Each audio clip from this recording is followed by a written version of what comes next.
나라 망합니다. 위기입니다. 대한민국 큰일 났습니다. 지금 제가 위기입니까? 위기예요? 지금 무릎팍이 골절이 돼서 이대호가 위기예요? 진짜 위기는 아직 시작도 안 됐기 때문에. 원달러 환율이 왜 이렇게 오르는지, 원화가 왜 이렇게 약세인지 이제 다들 아시죠? 댓글로 달아주십시오. 이유를.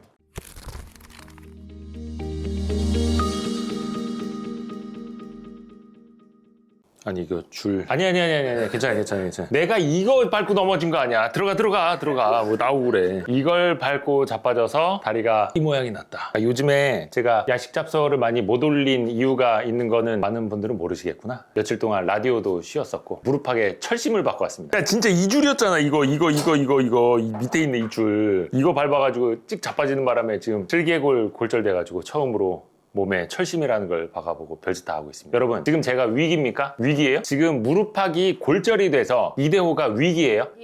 이건 위기가 아닙니다, 여러분. 진짜 위기는요, 이대호가 무릎팍이 깨져서 방송도 못하고 수술을 받고 왔다가 아니라 이대호가 수술을 받고 오고 목발을 짚고 다니는데 주변 사람들이 아무도 안 도와줘. 저 새끼 저거 잘 됐다. 쌤통이다. 저거 골로 가라. 라고 할 때가 그때가 위기인 거예요. 환율 이야기도 똑같습니다. 환율 위기입니까? 아닙니까? 위기예요. 위기로 보이죠? 보세요. 2025년 12월 17일 좀 오후 거의 저녁으로 가는 시간에 녹화를 하고 있거든요. 이 영상은 12월 18일 오전 중으로 올려드릴 예정인데 그 즈음에 1480원 안 넘을 것 같아요? 몰라요. 근데 지금 얼마다? 1479.5원입니다. 1480원 거의 다 왔죠. 요거는 최근 1년치입니다. 지난 6월에는 1300원대 중후반까지 좀 안정이 됐었습니다만 다시 1480원, 1500원까지 얼마 남지도 않았습니다. 1500원 갈까요? 안 갈까요? 는 모르겠지만 그 내용을 한번 뜯어봅시다. 정말 대한민국은 위기인가? 원화가 이건 약세라는 뜻이죠. 달러 대비 원화. 1달러를 줬을 때 1,300원 주다가 이제는 거의 1,500원을 줘야 된다는 뜻이니까 원화 약세인데 그러면 그 사이에 달러가 엄청나게 강세를 보인 건가? 통화라는 건 상대적인 것 아닙니까? 교환 비율. 그러면 달러가 엄청나게 강세를 보였겠지? 는 아니네. 최근 1년 달러 인덱스입니다. 지금 달러 인덱스는 98.2예요. 요게 1월 25년 초에는요 109, 110까지 갔었어요. 근데 연말이 되니까 100을 하회하고 있죠. 그러면 달러는 뭐예요? 거의 10% 이상 1년 동안 약세를 보였다는 거예요. 이해 가시죠? 여기 나타나고 있는데 최근 1년으로는 달러 인덱스는 마이너스 7.87%. 달러가 약세예요. 유로화, 엔화, 스위스 프랑 뭐 이런 거 대비해서 6개 통화 대비 약세인데 달러도 약세인데 원화는 더 약세다. 이러니까 우리는 불안한 거죠. 아니 달러가 강세여서 전 세계 통화가 다 약세면 상관없어. 근데 왜 유독 원화만 약세일까? 물론 뭐 엔화도 약세인 건 있습니다만 원달러 환율이 왜 이렇게 오르는지 원화가 왜 이렇게 약세인지 이제 다들 아시죠? 굳이 이거 목 아프게 설명 안 드려도 되겠죠? 댓글로 달아주십시오. 이유를. 이거 뭐 11월에도 그렇고 원화가 약세를 구조적으로 보이는 요인들 여러 가지가 정리가 다 됐어요. 여러분들 다 아시는 거예요. 뭡니까? 첫 번째, 서학개미들의 해외 투자 확대. 여러분 미국 주식 좋아합니까? 안 좋아합니까? 미국 주식 팔고 국주 사고 싶어요? 국주 팔고 미국 주식 사고 싶은 사람은 꽤 있죠. 달러 자산을 갖고 싶다라는 거. 특히 연금 계좌에서도 그렇고. 또 하나 뭡니까? 국민연금도 해외 투자 늘리고 있죠. 국민연금이 해외 자산 팔아서 막 국내 자산 사요? 아니잖아요. 그리고 또 기업들 어때요? 트럼프가 야 한국에다 공장 지어라 막 이래요? 공장 지어라, 들고 들어와라, 미국으로 와라, 달러로 투자하라 라고 하니까 기업들은 어때요? 달러를 앞으로 더 많이 필요로 하니까 당연히 벌어들인 돈 갖다가 뭐 해요? 쟁여놓는 거죠. 나중에 우리가 지금 달러를 팔았다가 나중에 더 비싸게 사야 될 것 같은데? 미국에 투자해야 되는데 야 일단 쟁여놔. 당연한 거죠. 그리고 또 알다시피 3,500억 달러 대미 투자를 해야 하죠. 연간 200억 달러씩 물론 순차적으로 한다고는 합니다만 그거 외에도 이미 민간 기업들이 대미 투자를 하고 있는 것만 해도 연간 거의 300억 달러 육박한다고 합니다. 그러니까 대미 투자를 해야 될 것만 300억 달러, 200억 달러, 500억 달러인 거예요. 그 수요만 해도 엄청나다라는 거 많이들 아실 겁니다. 그 외에도 우리나라 재정 지출 확대하고 있죠. 경제 좀 어렵죠. 또 통화량 더 가파르게 미국보다 M2 같은 거 더 많이 풀리고 있죠. 그러다 보면은 그 나라의 통화가 같이 떨어질 수밖에 없다. 가치가 떨어질 수밖에 없다라는 너무나 당연한 거. 이제는 이거 Y3 구독자분들이라면 거의 다 아실 거예요. 근데 뭐든지요. 사람들의 기대 심리가 진짜 무서운 거예요.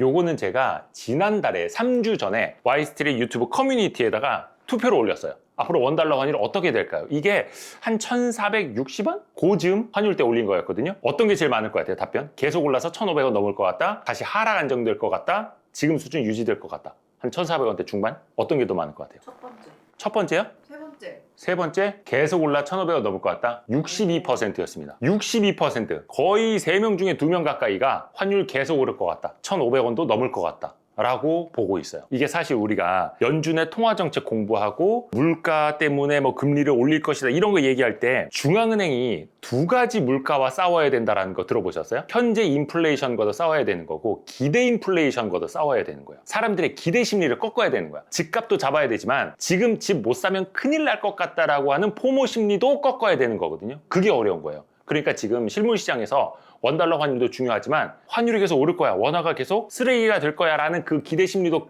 꺾어야 된다는 게 이게 진짜 힘든 거죠. 그러면 진짜 대한민국은 위기인가? 단순히 환율 1,500원 넘어가면 나라 망하는 건가를 봐야 되잖아요. 기초 체질을 한번 볼까요? 우리나라 망할 것 같아요? 일단 외환 보유액이 최근에 조금 더 늘고 있어요. 한 11월 말 기준으로 4,300억 달러. 충분합니다. 그리고 요 오른쪽 게 이게 진짜 중요한데 이게 뭐냐면은 외환 보유액이 요거고요. 여기 있는 게 단기 외채예요. 그리고 요게 총 외채. 전체 나라 빚, 외국에 갚아야 할 빚인데 그 중에 1년 이내에 갚아야 할 돈이 얼마고 우리 외환 보유액이 얼마 있다라는 거예요. 이 간격이 넓을수록 안정적인 거겠죠. 붙을수록 어때요? 빨리 갚아야 할 외국인이 1년 안에 갖고 나갈 달러가 많은데 나라의 달러는 없어. 그럼 뭐가 옵니까? 금융위기가 오는 거죠. 그게 언제였다? 여기였습니다. 1997년, 98년 외환위기. 이때는 나라에 달러가 없는데 외국인들이 너네 나라, 너네 기업 못 믿겠으니까 우리 달러 내놔. 서로 달러를 찾아가려고 했죠. 그 당시에 우리나라 달러 그 외환 보유액이 한 200억 달러 있었다라고 하는데 실질적으로 가용할 수 있는 달러는 뭐 한 30억 달러밖에 안 됐다. 뭐 이런 얘기들도 있었죠. 지금 얼마? 4,300억 달러. 근데 당시는 실질적으로 30억 달러밖에 없었다. 그런데 기업들이, 은행들이 단기 자금을 빌려와서 장기 대출을 해주다 보니까 받을 돈은 5년이 걸리고 갚아야 할 돈은 3개월 안에 오니까 외환위기 옵니까 안 옵니까? 그때가 이때였고 지금은 어때요? 이 격차가 엄청 넓죠? 그러니까 현재 외환 보유액 대비 단기 외채 비율만 놓고 보면 안정적이라는 뜻입니다. 이것 때문에 나라가 망하진 않는다라는 뜻이고 자 그런데 이건 뭐냐면요 장단기 순대외 채권입니다. 무슨 뜻일 것 같습니까? 여러분 떡볶이 순대 좋아하죠? 그 순대는 아니고 2명 웃었으면 됐어. 만족합니다. 이건 뭐냐면 순대외 채권을 얼마나 갖고 있느냐예요. 채무는 뭐예요? 빚이 많다라는 거고 채권이 많다는 건 뭐예요? 받을 돈이 많다는 거겠죠. 그러니까 순대외 채권이 많을수록 좋아요? 적을수록 좋아요? 많을수록 좋죠. 그리고 흐름을 보면요 자 어때요? 우리 순대 순대가 어때요? 통통해지고 있죠. 요건 이제 장기 순대외 채권이고 이건 단기 순대외 채권입니다. 어때? 그래 우리 부식점 아주머니가 덕이 있으셔가지고 순대를 통통하게 말아주고 계셔. 그러니까 순대외 채권 많다고요. 급할 때 팔아서 쓸 수 있는 우리나라 자산 많다고요. 아니면 받아올 돈 많다고요. 이건 뭐다? 흑자라는 뜻입니다. 이해가시죠? 또 중요한 건 뭐예요? 결국엔 돈을 잘 벌어야 되잖아요. 자산 많고 받을 돈 많으면 뭐해? 계속 적자를 보고 있으면 어떡해요? 망해갈 수도 있는 거잖아요. 그런데 우리나라는 뭐다? 경상수지 흑자 국가예요. 많으면 100억 달러를 넘고요. 월별로 못해도 한 60억 달러씩은 벌어옵니다. 기업들이 달러를 벌어와요. 그러니까 뭐예요? 아버지 돈 잘 벌고 계시다는 거예요. 우리 집 안 망한다라는 뜻이에요. 근데 일단은 원화가 너무 약세로 가니까 환율이 너무 오르니까 지금 정부는 어떻게 하고 있습니까? 브레이크 걸어야 되잖아. 기대심리 꺾어야 되잖아. 근데 기대심리는 앞으로 어떻게 될지 모르겠고 당장이 급하다 보니까 기업들에게 이제는 환전 내역을 제출하라고 합니다. 물론 이제 환전 내역 제출을 했다라고 해서 환전하지 마, 달러 갖다 쓰지 마, 달러 투자하지 마라고 할 수 있는 건 아니겠습니다만 우회적으로 이제 압박을 넣는다라는 거죠. 또 하나 기재부가 지난 15일이었을 겁니다. 대기업 관계자들을 불러 모았어요. 외환시장 안정에 동참해달라. 그러니까 달러 해지를 좀 해달라. 시장에다가 그때그때 달러를 좀 팔아달라라는 거죠. 지금 어떤 외환 딜러가 그런 이야기 하시더라고요. 달러를 살 수요만 있고 매도 유인이 없다. 달러를 팔려고 하는 사람이 거의 없다. 그러니까 지금 기업에게라도 돈 잘 버니까 시장에 달러 좀 팔아줘라고 하는 겁니다. 어떻게 보면 읍소, 어떻게 보면 이제 압박이 될 수도 있을 거예요. 근데 이게 보면은 나중에 정부가 급하다 보면 요청, 요구, 협조를 당부하는 것이겠으나 민간 기업은 그거 어떻게 느끼게 될까요? 압박으로 느낄 수 있겠죠. 그래서 최근에 얼마 전에 보면은 신한카드가 해외 송금 서비스를 중단했다 이런 이야기도 나오고 있고 또 왜 해외 투자 많이 하는 서학개미 탓이다 라고 하면서 머지않아 서학개미들의 그러면 달러 투자도 막아버리는 거 아니야 이거? 라는 그런 설마 어처구니 없는 일이 벌어지겠어? 라는 추정들도 나와요. 물론 이제 말로 끝나야겠습니다만 그 얼마 전 12월 1일에 나왔던 동아일보 대통령 비서실 대통령실 정책실장 김용범 실장의 그 인터뷰 내용을 보면요 뭐 이런 이야기 합니다. 기업도 원화 약세를 기대하고 국내에 가져와야 할 돈을 해외에 너무 오랫동안 두고 있는 게 아닌지 보고 필요한 필요하면 적정 수준으로 국내 환류를 권유할 것이다. 워딩은 일단 권유입니다. 권유. 좀 더 볼게요. 정부는 분명히 대책이 있다. 근데 이거는 뭐예요? 컨틴전시 플랜 같은 건데 그 컨틴전시 플랜은 비상대책이죠. 비상대책은 카드가 오픈되는 순간 더 이상 비상이 아닙니다. 시장 예측을 하고 먼저 움직여버리기 때문에 그 해외 투자, 양도소득세율을 인상을 해서 해외 투자를 더 좀 걸림돌이 있게끔 만드는 거 아니냐라는 일각의 추정 늘 나오지 않습니까? 뭐라고 답했냐면 단기적으로 검토하고 있지는 않다. 젊은 세대가 부에 투자에 있어 공정하지 않다고 하는 생각을 경청해서 세심하게 하겠다라고 말했죠. 즉답은 피한 거죠. 근데 전제는 있죠. 단기적으로 검토하고 있지는 않다. 근데 어찌됐든 간에 이 카드를 쓸 수 있을 것이다라는 전망들은 나오고 있는데 이건 좀 더 봐야 되는 거고 급할 경우에는 뭔가 브레이크를 잡을 수도 있겠다라는 생각은 듭니다. 근데 사실 지금까지 말씀드린 건 많이 아실 거예요. 기사에서도 많이 나왔고 그리고 또 인기 없는 이야기일 수도 있어. 왜냐면 이 유튜브 판에서 조회수 잘 나오려면 뭐라고 해야 됩니까? 나라 망합니다. 위기입니다. 대한민국 큰일 났습니다. 라고 해야 조회수는 많이 나올 텐데 이대호는 아직까지 위기가 아니래. 어떻게 된 걸까요? 내가 뭐 좀 생각을 잘못하고 있는 거야? 중요한 건 뭐예요? 아까 제가 처음에 말씀드렸죠. 이대호가 지금 무릎팍이 깨져서 차 타는 것도 심지어 화장실 문턱 넘는 것조차도 굉장히 괴로워요. 솔직히 변기에 앉아서 똥 쌀 때도 힘들어. 변기 앉는 것도 힘들어. 난 위기가 아니야. 위기라고 생각하면 위기죠. 너무 힘들어 지금. 특히 환율 높아지면서 수입 물가 높아지죠. 서민들의 삶 개고통스러워진 거예요. 근데 왜 위기라고 안 하느냐? 진짜 위기는 아직 시작도 안 됐기 때문인 거예요. 진짜 위기는 언제 오는 줄 알아요? 저는 이걸 진짜 얘기하고 싶어요. 1997년에 뭐가 터졌습니까? IMF, 외환위기. 그리고 98년 즈음에 무슨 운동이 벌어졌습니까? 알아요? 금모으기 운동을? 와, 이때 금모으기 운동의 결과를 알아요? 결말을? 과연 금모으기 운동해서 장롱 속에 있는 돌반지, 결혼반지 다 모아서 해외에 팔았더니 어땠을 것 같아요? 국가적으로 그 외채를 빨리 갚았을까? 아니에요. 별 도움은 실질적으로 많이는 안 됐어요. 당시에 타이타닉이 개목을 했거든요. 타이타닉이 그 몇 배를 벌어갔어요. 타이타닉 영화 하나가. 실질적으로 남은 건 별로 없었는데 그냥 결과적으로는 왜 대구에서 벌어졌던 예전에 국채보상운동이라든지 이런 것처럼 국민들을 결속시켰던, 단결시켰던 그래서 어느 나라보다 빠르게 외채를 갚아버린 IMF를 조기 졸업한 동력이 됐던 거예요. 우리 다시 해볼 수 있어라고. 저는 그 의미가 더 크다고 보거든요. 자, 그런데 걱정이 드는 지점은 이겁니다.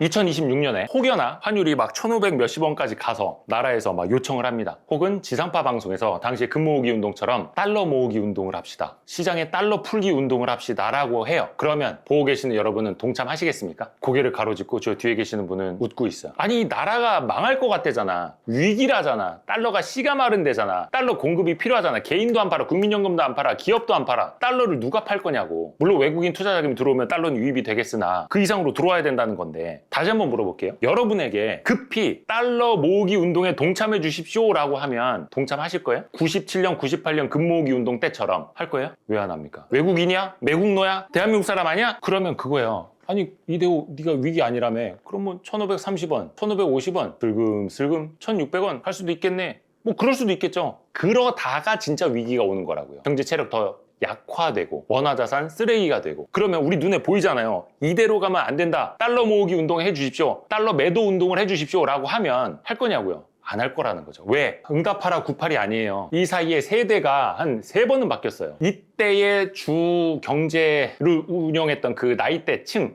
하고 우리 어머니 아버지 세대죠. 지금은 뭡니까? MZ세대잖아요. 남의 말 듣습니까? 자기 주장 강하지? 이때만큼 결속력이 있을까? 저는 퀘스천 마크를 찍는 거예요. 저는 이게 진짜 위기라고 봐요. 극단적인 그 가정을 한번 해볼게요. 원화가 더 막 쓰레기가 돼가요. 1,550원 갔어. 1,600원 갔어. 원화 자산 쓰레기가 돼가. 그러면 여러분은 미국에 있는 달러 자산 테슬라, 엔비디아 팔아서 국내로 달러를 들고 들어와서 달러를 팔고 할 거예요? 아니면 야 우리도 빨리 탈출하자. 역시 달러 자산이야. 내 연금에도 노후를 위해서라도 달러 자산을 더 많이 담아놔야 돼 라고 갈 거예요. 그렇죠. 이런 답이 너무 빨리 나와요. 고민이라도 해야 되는데 이런 답이 너무 빨리 나와요. 저는 이게 진짜 위기라고 보는 거예요. 아까도 이야기한 것처럼 이대호가 무릎팍 깨져서 지금 생활이 불편한 게 위기가 아니라 이대호가 생활이 불편한데 아무도 물도 안 떠다 줘. 문도 안 열어줘. 뭐야? 그런 거예요. 그게 진짜 위기라는 거예요. 버림받는 거. 다행히 저는 아직 버림은 안 받았더라고요. 우리 직원들이 많이 도와주셔서 문도 열어주시고 감사합니다. 물도 떠다 주시고. 아니 왜냐면 이게 많은 유튜버들, 경제 전문가들은 지금이 위기라고 해요. 제가 봤을 때 지금 위기는 시작도 안 됐다니까요. 생각을 바꿔야 돼요. 그러면 어떤 것부터 바꿔나가야 돼요? 아까 제가 우리 커뮤니티 통해서 얘기한 거 있죠. 기대 심리를 바꿔나가야 되는 거예요. 인플레이션도 기대 인플레이션, 환율도 계속 상승할 것이라는 그 기대를 바꿔놔야 하는데 그게 진짜 어려워. 이런 일이 아예 필요치도 않겠고. 왜냐? 금모으기 운동처럼 지금은 될 수도 없으니까. 세대가 바뀌어서 Z세대가. 이거는 되게 구조적인 일이고, 그래서 원달러 환율의 방향을 바꾸고 원화를 다시 강세로 간다는 건 진짜 어려운 일이에요. 나라의 기초 체력이 좋아져야 되는 거고, 많은 사람들이 원화 자산을 갖고 싶어야 해요. S&P 500보다는 코스피를 모으고 싶고, 나스닥보다는 코스닥을 모아나가고 싶고, 그래야 해요. 그리고 기업들이 미국에 투자하는 것보다 한국에 투자하는 게 훨씬 더 메리트 있다라고 느껴야 해요. 근데 그게 어디 한순간에 바뀔까요? 근본적인 걸 바꿔나가는 건 시간이 되게 오래 걸립니다. 근데 그거는 안 할 수는 없는 거죠. 해야 하는 거죠. 그러다 보니까 환율의 방향을 바꾼다라는 거 사실은 당장은 답은 없어요. 장기적으로는 어떻게 해야 한다라는 걸 알아요. 그러면 풀리는 통화량이 많으면 그 나라의 통화의 가치가 떨어진다는 거 알잖아요. 베네수엘라, 엘살바도르, 짐바브웨 이런 나라들처럼. 근데 그럼 우리나라가 우리 원화가 너무 약세니까 통화량을 좀 줄여봅시다. 긴축하고 금리 더 올리고 이른바 QT 같은 거 하고 해요. 할 수 있을까? 못해요. 저기 막 군살 빼라고 하고 영양제 맞고 아픈 주사 맞고 하라고 해도 할 수가 없어. 그래서 더 답이 없습니다. 달러가 어디까지 갈 것 같습니다. 그걸 나한테 예측하라고? 달러는 어디까지 갈지는 모르죠. 달러 인덱스 아까 봤잖아요. 안정적이에요. 99, 100, 98 그 사이에서 달러 인덱스는 안정적이에요. 질문을 뒤집어야 돼요. 죄송하지만 달러가 어디까지 갈까요가 아니라 원화가 어디까지 떨어질까요?로 뒤집어 봐야 돼요. 근데 방향은 너무나 자명하죠. 서학개미들의 달러 자산 투자는 계속 이어질 거고, 국민연금도 마찬가지일 거고, 기업들도 마찬가지일 거고. 이거 뭐 바꿀 수 있겠어요? 제가 보기엔 숙향 선생님을 데려와서 국내 주식 강의를 열지 않는 이상 바뀌지 않을 것 같습니다. 국내 주식에 대한 매력도 그거 되게 중요해요. 그래서 우리가 배당소득 분리과세하고 밸류업하고 코리아 디스카운트 해소하면서 또 이제 상법 개정도 하고 하는 게 그 근간을 만들어 나가는 거죠. 주춧돌 하나씩 놓는 거예요. 이 집이 주춧돌 위에서 나무 기둥을 세우더라도 튼실해질 거야 라는 믿음을 주는 그 기초 작업 하나하나가 그런 밸류업인 거예요. 그런 게 쌓이고 쌓였을 때 투자자들이 그냥 2025년 한 해만 반짝 코스피가 미국 증시보다 더 앞선 것 같은데 그게 아니네. 꾸준히 우상향하네. 주주 환원을 꾸준히 하네. 기업들이 헛짓거리 안 하네. 자사주 갖다가 헛짓거리 안 하네 라는 그 신뢰가 쌓이면 그때부터는 좀 달라질 수 있겠다. 다만 시간은 걸릴 수밖에 없다라는 거. 질문 없어요? 되게 아픈 말을 했습니다. 이게 뭐냐면 달러 팔기 운동을 하면 당연히 외환 시장에 달러가 쏟아지면서 달러가 약세, 원화 강세, 원달러 환율의 하락으로 이어질 것 같으나 시그널이 또 그렇게 보일 수 있는 거죠. 야, 저 나라 진짜 심각한가 보다. 이렇게 또 볼 수도 있는 거죠. 물론 이제 그거는 저는 단기적일 거라고 봐요. 그러니까 당장 가뭄이에요. 가뭄이어서 옆 물에 대던 그 물줄기를 이쪽으로 돌린다라고 해서 가뭄이 해소되는 게 아니잖아요. 근본적인 걸 바꿔야 되는 거예요. 그래서 더 어려운 거죠. 죄송합니다만 제가 답을 드리지 못했습니다. 제가 이 원화 약세를 한 큐에 야식잡설 영상 하나로 해결할 수 있다면 노벨 경제학상 몇 번을 받았겠죠. 다만 우리의 인식을 바꿔나가야 된다는 것, 또 행동까지 바꿔나가야 한다는 것, 또 기대값까지 바꿔나가야 한다는 것. 그거는 하루하루 계속 우리가 해나가야 됩니다. 야식잡설이 조금이라도 도움이 되신다면 알림, 구독, 좋아요, 댓글, 다른 영상 보기뿐만 아니라 뭐가 있죠? 네이버 프리미엄 콘텐츠에 Y스트릿 2호점이라는 게 있습니다. 저희 영상을 축약을 해서 보실 수 있게끔 나중에 각종 뉴스 같은 것도 빠르게 여러분의 시간을 아껴드리기 위해서 노력하는, 도와드리는, 근데 여러분이 한 달에 커피 한 잔 값으로 저희를 또 후원해 주실 수 있는 그런 좋은 게 있다네? 감사합니다. 알림, 구독, 좋아요, 댓글, 다른 영상 보기 Y스트릿 2호점까지 감사합니다. 열심히 살겠습니다. 뿅!